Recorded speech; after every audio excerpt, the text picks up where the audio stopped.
my father sat me down in his office and he was telling me that you need to be careful with animals because they can bite you and they will kill you. And I asked him, and he told me that the name of the animal, that the animal was a rat. And I said, I'm pretty sure it looked like a hamster. And my father said, no, it's definitely a rat.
So I found out that the rats were in a hole in the concrete. So I decided that I was gonna find out how to kill them. And at first I cut some meat and I put it in front of the hole to try to get them out. And after a few hours, it didn't work. So then I grabbed a hose and I shoved it all the way in the hole.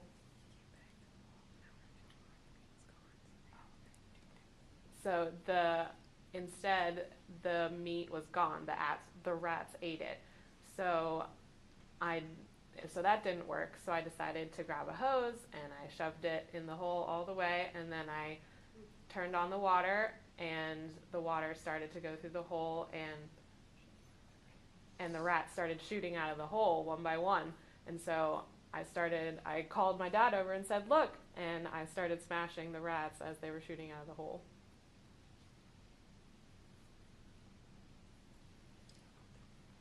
There were about 30 rats.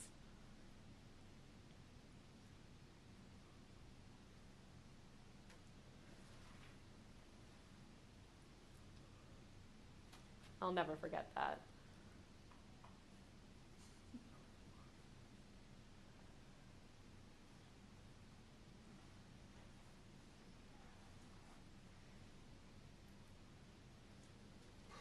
There were a lot of rats in there. They were all brothers and sisters, and I never thought that there were that many. I'll never forget it.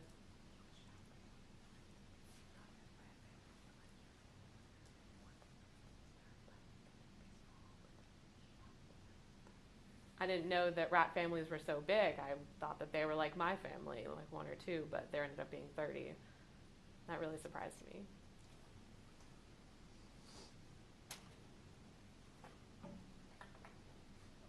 I was like 11. I didn't really understand.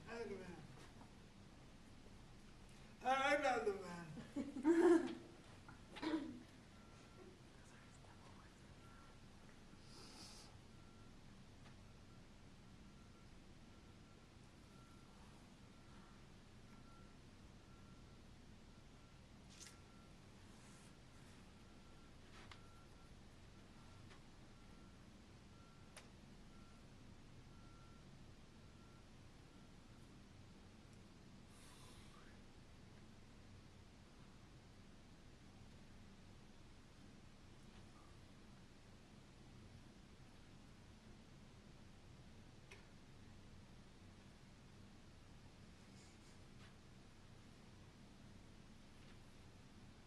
So I was a mischievous child, and my father had a windmill at the gas station. It had 4 spokes, and it was really beautiful.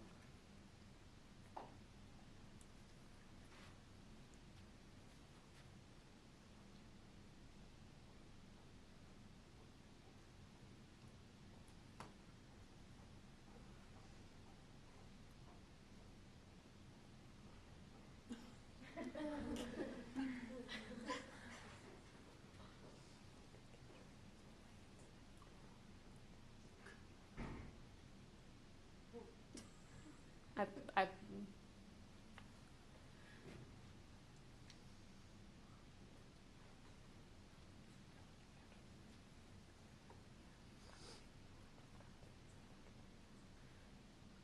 I thought that it would be like cartoons. If I grabbed onto one of the blades, I could spin around with it.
So, so at the base of the windmill, there are bricks, and I thought it would be a good idea to just climb up on the corner of the brick to the top, because I wanted to go and, like the cartoon, go around and around the windmill. And so I'm almost to the top when my father comes out for a smoke break, and he sees me and he goes, "Oh my God, what are you doing?" So he grabs me, pulls me down, and tells me not to do it again. So I wait 2 hours and try again, and my father catches me again and again and again.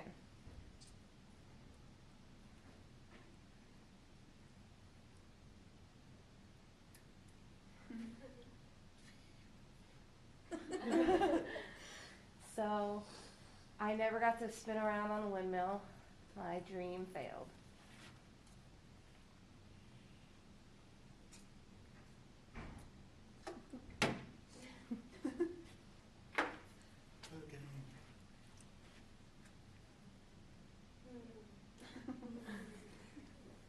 Okay, the end.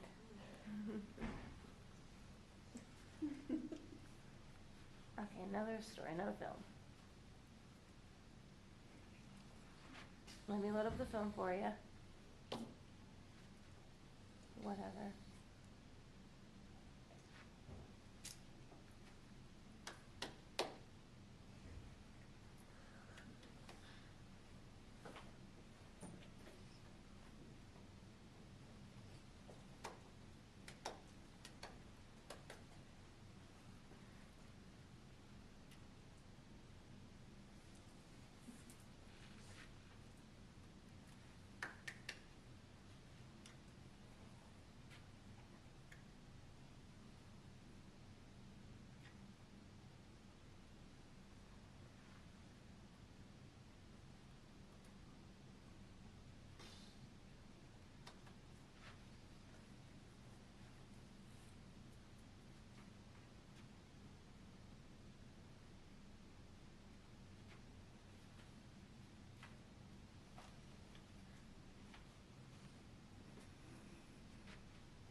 So I was very lousy in school, and I decided that I wanted to stop the clock so I wouldn't have to go to school.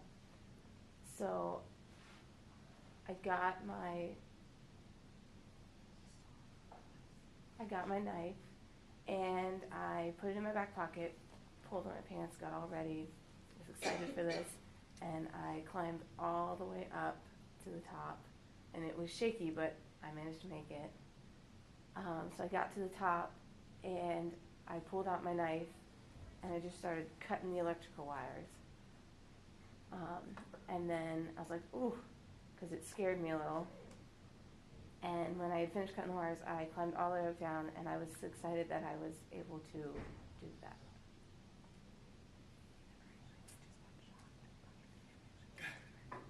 Oh, I got shocked trying to cut the wires.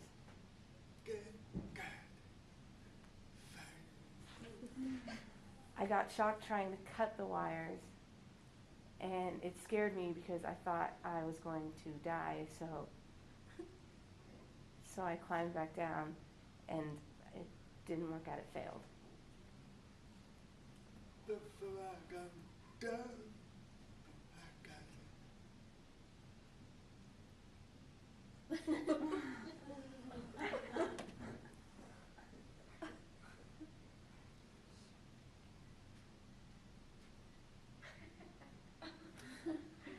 Before I came down, my eyes got shocked out of its sockets because of the high voltage from the wires. They felt like they had popped out.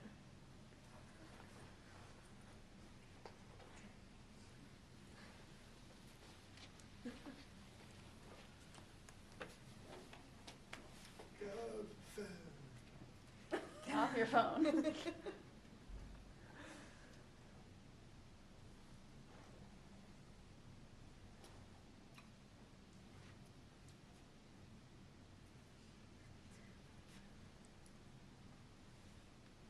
have another one about high school.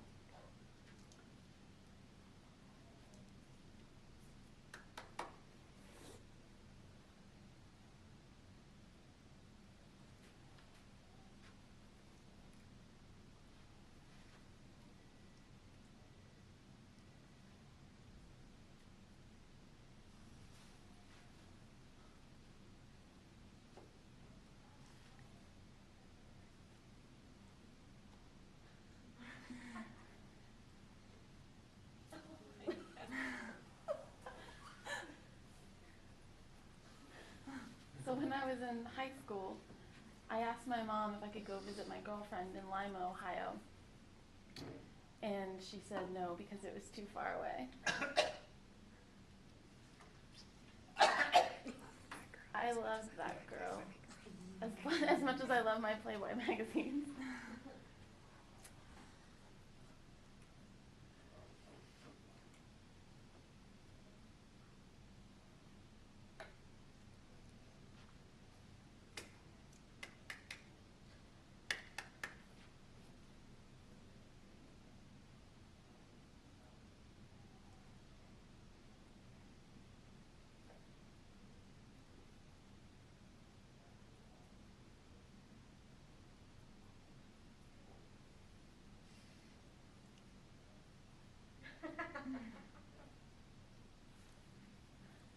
So my mom just kept telling me no, that I couldn't go see her, and I went to school, and I sat there all morning, and finally at around 2 o'clock,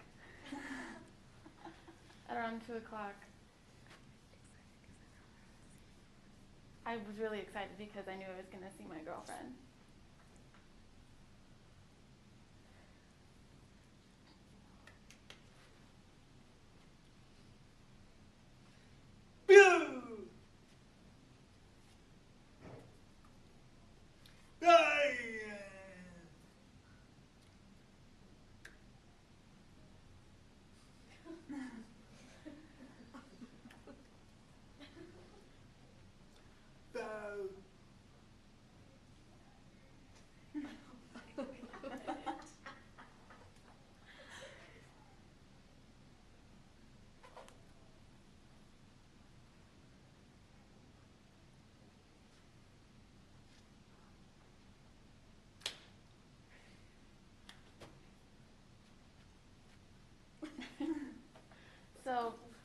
o'clock, I finally got to leave school, and Cincinnati State looks the same as it did. It's a lot of hills that I had to drive down.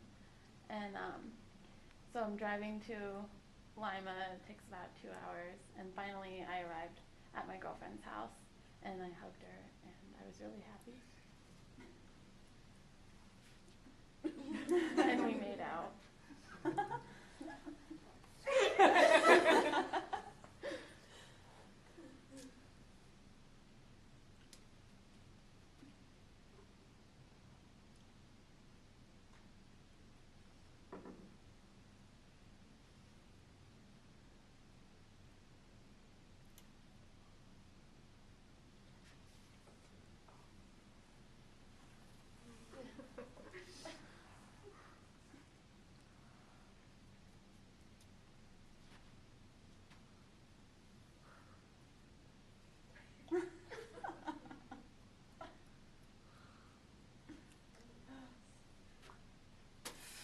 My mom, have it.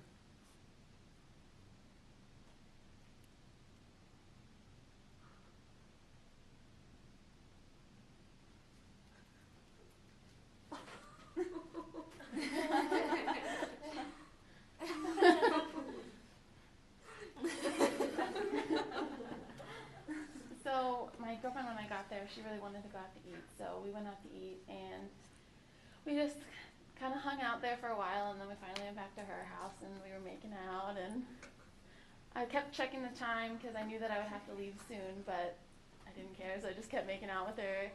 And finally, it was 12 midnight, and I was like, okay, like I really have to go. My mom's gonna start worrying.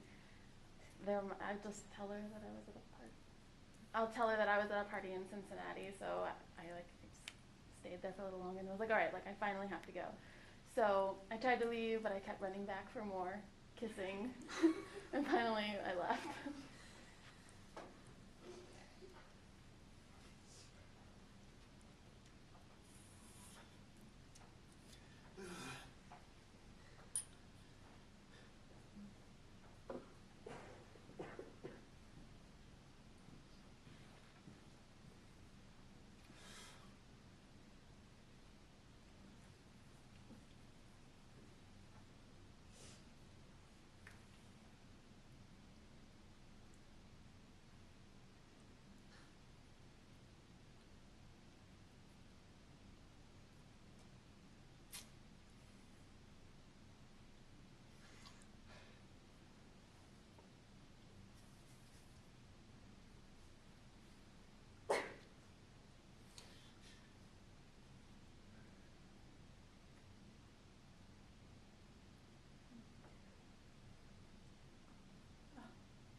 on the way back from my girlfriend's house, I was really tired because it was so late. I fell asleep at the wheel a couple times, and finally, on the third time that I fell asleep, I woke up and I saw the stars and I felt grass, and I couldn't find my car, and then I saw the red lights from the ambulance, and I felt them pick me up in a stretcher, and they took me to the hospital, and I was pretty nervous because I didn't want my mom to find out. My dad had passed away. So it was just my mom that I had to worry about. But I was there at the hospital and they checked me out, and I didn't have any broken bones, but then I asked them about my jaw and they realized that I had broken my jaw. And they asked me I said, they said you have to stay here for 2 days. And I was like, I can't, like my mom's gonna kill me. And they were like, oh well, what's your mom's phone number? So I gave it to them.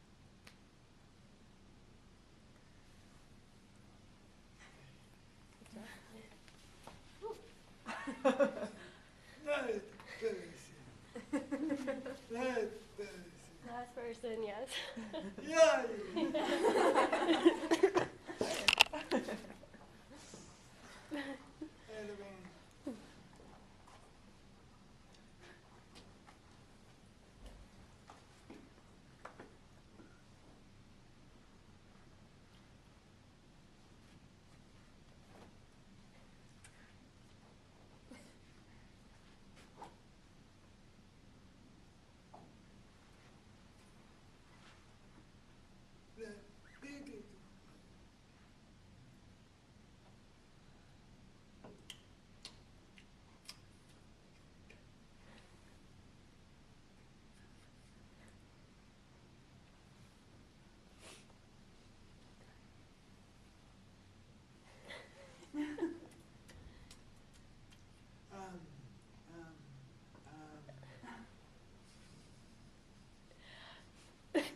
So, Oh. Is it cut? Oh.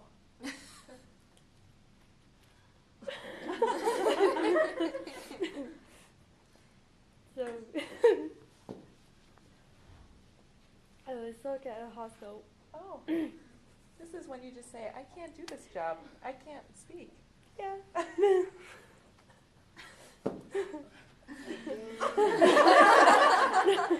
Yeah.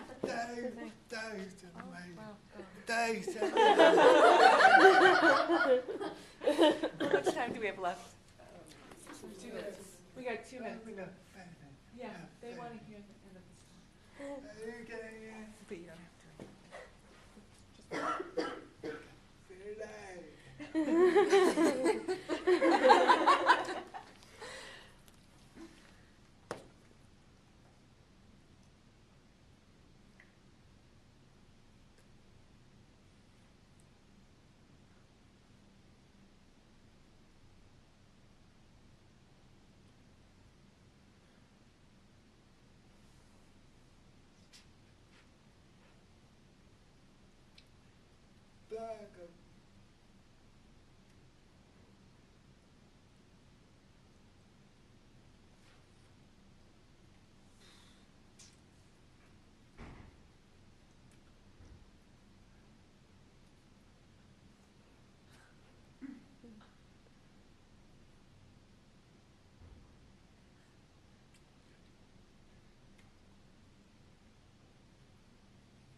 something. Don't say good. Mother. Dog.